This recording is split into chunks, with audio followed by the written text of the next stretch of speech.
네, 안녕하세요. 텍스백 채널 이수백 세무사입니다. 요새 시장이 정말 좋았죠? 네, 국내 주식, 해외 주식뿐만 아니라 금까지 여러 자산군의 가격들이 모두 동시에 상승하는 그런 장세였는데요. 이런 장세를 이용해서 돈을 버신 분도 계실 것이고, 아니면 최근에 온 약간의 조정장에 다시 매수를 들어가려고 하신 분들도 계실 것 같습니다. 그런데 여러분들 이때 투자를 혹시 어떤 계좌로 하고 계신가요? 만약에 예를 들어서 여러분들이 일반 그 증권사 계좌에서 해외 직상장 ETF, QQQ나 VOO 같은 그런 ETF들을 매매를 해서 수익이 난다고 하면요. 이 수익에 대한 세금 만만치가 않습니다. 여러분들은 그 수익이 날 때마다 22%의 세금을 낸다고 알고 계실 텐데요. 예를 들어서 1억을 벌면 250만 원 기본 공제를 적용해도 2,100만 원 정도 세금을 내게 됩니다. 여기서 끝이 아닙니다. 여러분들이 이자 배당 소득을 받아서 연 2천만 원을 넘는 금융소득이 발생을 하게 되면은 이 부분들이 종합과세가 되어서 최대 49.5%까지 세율을 적용을 받을 수 있습니다.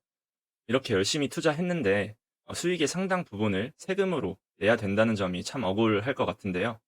하지만 다행히도 우리나라에는 합법적으로 절세를 하고 그 부분으로 노후 대비를 하라는 합법적인 절세 계좌가 세 가지 종류 정도 있습니다. 바로 ISA, 그리고 IRP, 그리고 연금저축 펀드입니다. 이 세 가지 부분들도 여러분들이 많이 알고 계실 텐데, 오늘은 이 세 가지에 대해서 어떤 실제 차이점이 있는지, 더불어서 요새 금 투자들 많이 하시죠? 실제로 금 투자를 할 때 금 KRX 금 현물 계좌를 이용하면은 매매 차익이 비과세 되는데, 이 부분까지 다른 계좌들과 어떻게 다른지 설명을 드리도록 하겠습니다. 제가 앞서 설명드린 이 네 가지 계좌를 활용하게 되면 일반 계좌를 활용했을 때에 비해서 얼마나 실제 세금 혜택이 있는지 직접 비교표로 보여드리면서 마지막에 정리를 해드리도록 하겠습니다. 꼭 끝까지 시청해 주세요.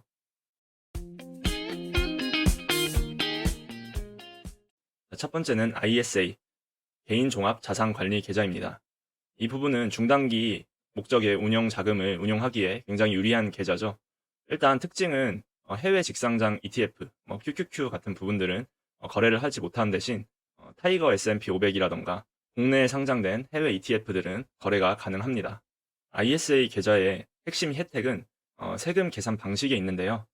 첫 번째로는 ISA 계좌를 활용하게 되면 이 만기가 될 때 돌려받을 때 토탈에서 200만 원까지, 농어민 이런 형태는 400만 원까지 비과세가 된다는 점입니다.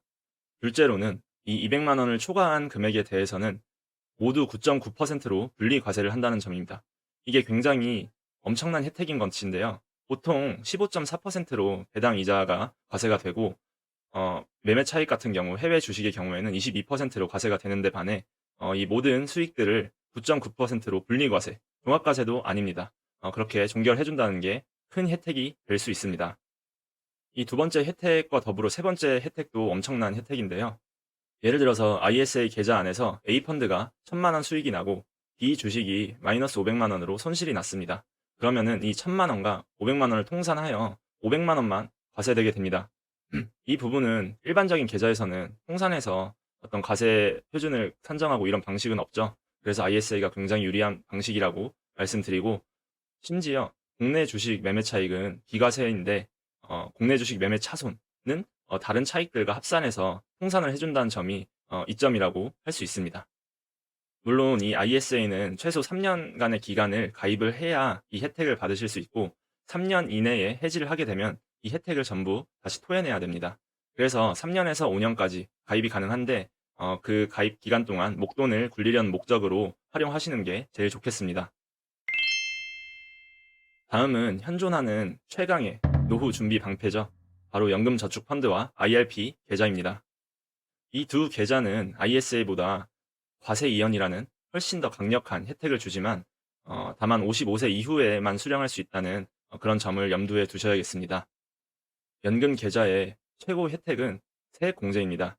모두 알고 계시다시피 연 900만 원까지 한도로 납입을 할 수 있는데, 이 부분에 대해서 16.5% 혹은 13.2%까지 세액 공제를 해줍니다. 연말 정산 시 환급을 받는 구조인 것이죠. 만약 연봉이 5,500만 원 이하라면 1년에 최대 거의 150만 원까지 세액 공제를 받을 수 있는 혜택이 있습니다.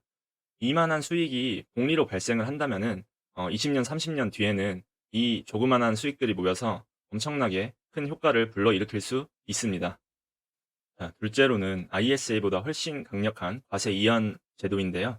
예를 들어서 여러분들이 국내에 상장된 S&P 500 ETF를 사놓고 30년 뒤에 10배가 되었다고 가정을 해도 아니면은 배당이 몇 천만 원 혹은 몇억 원이 들어왔다고 해도 그 기간 동안에는 과세를 하지 않습니다. 연금 수령 시 55세 이후에 과세가 된다는 점이 굉장히 복리적으로도 훌륭한 효과를 낳을 수 있다는 점을 말씀드립니다. 셋째, 그러면은 55세 이후에 연금으로 수령하게 되면은 세금이 얼마나 나올까요? 22%? 16.5%? 아닙니다. 3.3%에서 5.5%까지밖에 나오지 않습니다. 세금 자체가 비교할 수 없을 정도로 낮은 것이죠. 다만 55세 이전에 중도 해지하게 되면은 세액공제 받은 돈과 수익에 대해서 16.5% 기타 소득세로 과세가 됩니다. 이 부분은 세금 폭탄이 될 수 있기 때문에 주의하셔야겠습니다. 그리고 또 마지막에 주의하셔야 될 점이 이 1,500만 원 기준인데요. 국민연금을 빼고 나중에 55세 이후에 연금을 받을 때 사적연금 합계가 1,500만 원 이하라고 한다면 3.3%에서 5.5%까지 말씀해드린 대로 과세가 되지만 1,500만 원을 넘게 된다면 16.5%로 분리과세가 됩니다. 그 초과한 부분에 대해서 말이죠. 그리고 이 16.5% 혹은 종합과세를 받을 그 두 가지 케이스 중에 하나를 선택을 하실 수 있습니다. 만약 은퇴 후에 월세 수입이라던가 다른 사업소득 등 수입이 있으신 분들에게는 이 연금소득 자체가 합산이 되어서 과세가 될 수도 있기 때문에 이 부분도 세금을 고려하셔서 계획을 짜셔야겠습니다. 그래서 결론적으로 말씀을 드리면 나중에 이 사적연금 수령이 연 1,500만 원 이하로 되도록 설계를 해서 납입을 하는 구조를 만드시는 게 베스트라고 말씀드릴 수 있겠습니다. 참고로 이 1,500만 원 기준은 통상 말하는 연금 인출 한도와는 다른 개념입니다. 연금 인출 한도를 간단히 정리하자면 총 연금액, 즉 여러분들 납입액 그리고 그 수익액 다 합한 금액을 10으로 나눠서 곱하기 한 120% 정도 된다고 생각을 하시면 됩니다. 이 한도 내에서 받아야 1,500만 원이랑 상관없이 3.3%에서 5.5% 세율을 적용받으실 수 있으신 겁니다. 만약 이 한도를 넘게 되면 1,500만 원 미만이라고 하더라도 그 부분에 대해서는 16.5% 기타 소득세로 과세가 됩니다. 자, 이렇게만 들어보면은 ISA든 IRP든 연금 저축 펀드든 조금 효과는 있지만 되게 나중에 또 세금 폭탄 맞을 수 있는 것이 아니냐 이렇게 생각하실 수 있는데요. 제가 앞으로 보여드릴 세 가지 계좌와 일반 계좌의 세금 비교표를 보시면은 확실히 이 세 가지 계좌가 훨씬 유리함을 느끼실 겁니다. 자, 1억 원의 매매 차익이 발생했다고 가정을 하고 국내에 상장된 S&P 500 ETF의 세금을 비교를 해보도록 하겠습니다. 첫 번째로는 일반 계좌입니다. 이 부분은 1억이 수익이 났다고 하면은 기본공제 250만 원을 제해도 2,100만 원 정도 세금이 납니다. 두 번째로는 ISA 계좌인데요. 1억 수익에서 200만 원이 비과세되고 나머지 9,800만 원에 대해서는 9.9%로 분리과세. 내야 할 세금은 약 970만 원 정도 되겠죠. 일반 계좌 대비 1,100만 원 이상 차이가 나죠. 그럼 연금 계좌를 살펴볼까요? 1억 수익 전체에 대해서 5.5%의 저율 연금소득세만 낸다고 가정하면은 일단 이 5.5%라는 거는 수령 나이에 따라 다릅니다. 내야 할 세금은 결국 550만 원 정도가 되는 것입니다. 일반 계좌 대비 한 1,500만 원 정도 절세가 되는 것이죠. 보십시오. 그래서 S&P 500 ETF를 똑같이 투자를 했다고 해도 계좌 종류에 따라서 세금이 1,600만 원 이상 차이가 납니다. 이거는 단순히 세율만 비교를 한 것이고 복리라던가 세액 공제 효과는 고려하지 않은 것이니 훨씬 더 혜택이 커질 수 있겠죠. 이제 마지막으로 설명드릴 계좌는 바로 금 투자하실 때 치트키, 바로 KRX 금현물 계좌입니다. 일반적으로 완전자산 포트폴리오로서 금을 많이 담죠. 최근에는 금값이 많이 오르게 돼서 관심을 가지시는 분들도 많으신데요. 우선 금에 투자하는 방법은 금 ETF를 사는 방법과 KRX 금 현물 계좌를 활용해서 금 투자를 하는 방법이 있는데요. 이 두 가지를 설명을 드려보도록 하겠습니다. 금 현물 ETF, 이 상품을 일반 계좌에서 거래를 하게 되면 매매 차익이 15.4% 배당 소득세로 잡힙니다. 이는 복합 금융 상품으로서 취급되기 때문인데요. ISA에서 투자를 하게 되면 어떻게 될까요? 똑같이 200만 원을 공제하고 그 다음에 나머지 부분에 대해서 9.9% 분리과세가 됩니다. 연금 계좌도 앞서 설명드린 방식대로 과세가 된다고 생각하시면 됩니다. 그래서 일반 계좌보다는 ISA, 연금 계좌가 유리하긴 하지만 KRX 금현물 계좌를 이용해야 할 진짜 중요한 이유가 있습니다. 바로 이 계좌를 통해서 금을 매매할 경우에 매매 차익을 전액 비과세 해준다는 점인데요. 그래서 다른 어떤 계좌로 투자하는 것보다 유리할 수 있겠죠. 이 금현물 KRX 계좌는 일반 증권 계좌에서 추가적으로 개설해서 사용하실 수 있으니 그런 방법을 통해서 개설해서 투자를 하시면 되고요. 아무리 ISA나 IRP가 혜택이 좋다고 해도 매매 차익이 0원으로 되는 것은 아니니까 반드시 금 투자를 할 때만큼은 이 KRX 금 현물 계좌를 이용하시는 게 좋겠습니다. 마지막으로 그럼 일반 증권 계좌에서는 어떻게 과세가 이루어지는지 간략히 살펴보고 넘어가 보도록 하겠습니다. 이 표를 보시면요. 국내 주식 ETF는 매매 차익 비과세에 배당 소득만 과세가 되고요. 국내 채권 ETF도 마찬가지로 매매 차익 비과세에 이자 소득만 과세됩니다. 해외 채권 또한 매매 차익과 환차익은 비과세고 이자에 대해서만 15.4%로 과세가 됩니다. 이렇게 국내 주식과 채권, 해외 주식 배당, 해외 채권 이자, 예금 등 모든 이자 배당을 합쳐서 2천만 원을 넘게 되면 종합과세가 됩니다. 안 넘게 되면은 원천징수 15.4%로 끝나게 되고요. 종합과세가 되게 되면 반드시 수익이 난 해에 다음 해 5월에 종합소득세 신고를 하셔야 됩니다.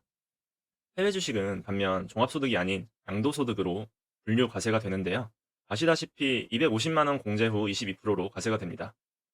만약 법인을 설립해서 운영하고 계시는 경우라면 그 법인의 비상장 주식과 해외 주식에 손익이 통산되는 점을 생각해서 활용을 하실 수도 있겠습니다.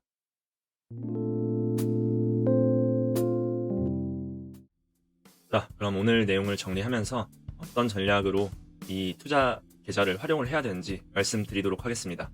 우선 1순위로 연금저축 IRP 통합해서 연 900만 원까지 꼭 납입을 하세요. 그러면은 16.5%, 13.2%까지 매년 세액 공제를 받을 수 있습니다. 국내 상장 S&P 500 ETF라던가 그런 부분에 장기 분할 매수 투자를 하면은 나중에 좋은 효과를 보실 수도 있겠죠. 2순위로는 연금에 900만 원을 넣고 이제 남은 금액들, 투자할 금액들을 ISA에 연 2천만 원 한도로 넣습니다. 여기서는 3, 5년 뒤 쓸 결혼 자금이라던가 자동차 구매 혹은 다시 그 부분을 연금에 집어넣을 수도 있고 ISA 계좌에 있는 돈을 합쳐서 주택 구매에 활용할 수도 있고 이런 중단기 자금을 투자하실 때 활용을 하면 됩니다. 그리고 금 투자를 고려를 하신다면 반드시 제가 전에 말씀드린 KRX 금현물 계좌를 활용을 하세요. 전액이 매매 차익이 비과세가 됩니다. 그래서 1, 2순위 계좌들을 모두 채우고 나서 그때 이제 더 여유 자금이 있다고 한다면 해외 주식, 해외 ETF들을 투자하는 겁니다. 일반 계좌에서요. 해외 주식을 직접 투자하고 싶으시다면 이 전에 계좌들을 사용을 할 수는 없겠지만 S&P 500 같은 경우에는 국내에서 상장된 부분들도 있기 때문에 ISA 계좌를 활용하시는 게 좋겠죠. 그래서 여러분들 이제 투자를 할 때 자신의 투자 지식이나 투자 공부도 중요하겠지만 이런 세금적인 부분도 꼭 활용을 해서 투자를 하시는 게 여러분들의 수익률을 올리는데 큰 효과를 드릴 수 있을 것 같습니다.